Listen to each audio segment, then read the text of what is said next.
ആ പ്രതിഷേധത്തെ തടയുന്നതിന് വേണ്ടി അസാധാരണമായിട്ടാണ് സ്പീക്കർ വാച്ച് ആൻഡ് വാർഡിനെ ഇറക്കി. അസാധാരണമായ രൂപത്തിൽ നിങ്ങൾ കേരളത്തിലെ നിയമസഭാ നടപടികൾ ശ്രദ്ധിക്കുന്നതാണ് വർഷങ്ങളായിട്ട്.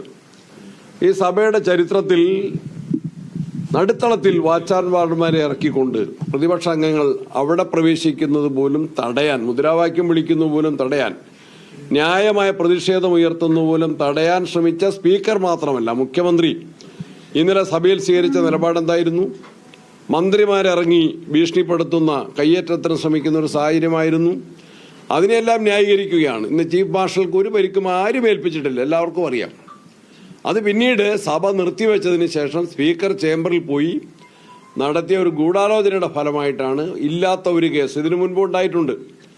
ചീഫ് മാർഷൽക്ക് പരിക്ക് പറ്റിയെന്ന് പറഞ്ഞ് അദ്ദേഹം ആശുപത്രിയിലായിരുന്നു. ഇന്ന് പ്രതിപക്ഷ നേതാവ് അത് ചൂണ്ടിക്കാട്ടി. അവസാനം ഡോക്ടർമാർ പരിശോധിച്ചപ്പോൾ പരിക്കുമില്ല, മർദ്ദനവുമില്ല, ആ കേസ് തന്നെ ഇല്ലാതായി. ഇന്ന് ഞങ്ങൾക്കെതിരെ നടപടി സ്വീകരിക്കുമ്പോൾ അപ്പുറത്ത് മന്ത്രിമാരായിരിക്കുന്നവരാരാണ്? ശിവൻകുട്ടിയെ ഇരുത്തിക്കൊണ്ടാണ് സ്പീക്കർ ഞങ്ങൾക്കെതിരെ ഈ തെറ്റായ നിലപാട് സ്വീകരിച്ചത്.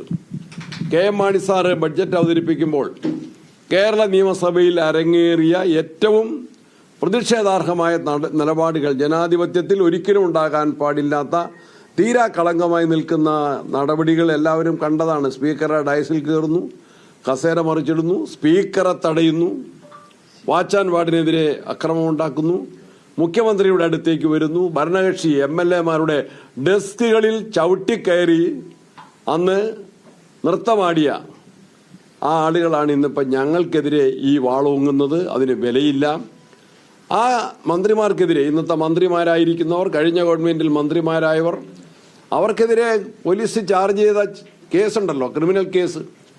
അവർ നിയമസഭയുടെ കമ്പ്യൂട്ടർ തകർത്തു, മൈക്ക് തകർത്തു,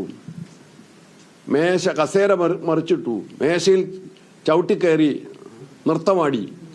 ഇതെല്ലാം ശിവൻകുട്ടി മുണ്ട് മാടിക്കെട്ടി മടക്കിക്കുത്തി. ശിവൻകുട്ടി അവിടെ നടത്തിയ പ്രഹസനങ്ങൾ എന്തായിരുന്നു, എന്നാൽ നാടകങ്ങൾ എന്തായിരുന്നു എല്ലാവർക്കും അറിയാമല്ലോ. അതിനെതിരെ നിൽക്കുന്ന ക്രിമിനൽ കേസുണ്ട് തിരുവനന്തപുരത്തെ കോടതിയിൽ. ആ കേസിൽ കോടതികളിൽ അപേക്ഷ കൊടുത്തു. ആ കേസ് ഞങ്ങൾ ഒഴിവാക്കി തരണം എന്ന് പറഞ്ഞ് ഗവൺമെന്റ് തന്നെ കക്ഷി ചേർന്ന് അപേക്ഷ കൊടുത്തെങ്കിൽ പോലും സുപ്രീം കോടതിയിൽ പോയി പരാജയപ്പെട്ടു നിൽക്കുന്നവരാണ്, വിചാരണ നേരിടുന്നവരാണ്, പ്രതിക്കൂട്ടിൽ നിൽക്കുന്നവരാണ്.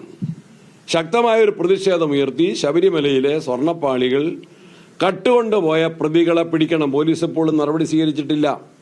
KPC അധ്യക്ഷൻ സണ്ണി ജോസഫാണ് സംസാരിക്കുന്ന. അദ്ദേഹം ഈ സ്പീക്കറും മുഖ്യമന്ത്രിയും അടക്കം പ്രതിപക്ഷത്തോട് ശരിയല്ലാത്ത വിധത്തിലാണ് പെരുമാറിയത്. അവിടെ സംഘർഷമുണ്ടാകാൻ കാരണം ഭരണപക്ഷത്തിൻ്റെ അത്തരം നിലപാടുകളാണ്. ശബരിമല വിഷയത്തിൽ അതിശക്തമായുള്ള സമരവുമായി മുന്നോട്ട് പോകുമെന്നാണ് അദ്ദേഹം പറയുന്നത്. അദ്ദേഹത്തിൻ്റെ വാർത്താ സമ്മേളനമാണ്. അദ്ദേഹം മാധ്യമങ്ങളോട് സംസാരിക്കുകയായിരുന്നു കണ്ടത്.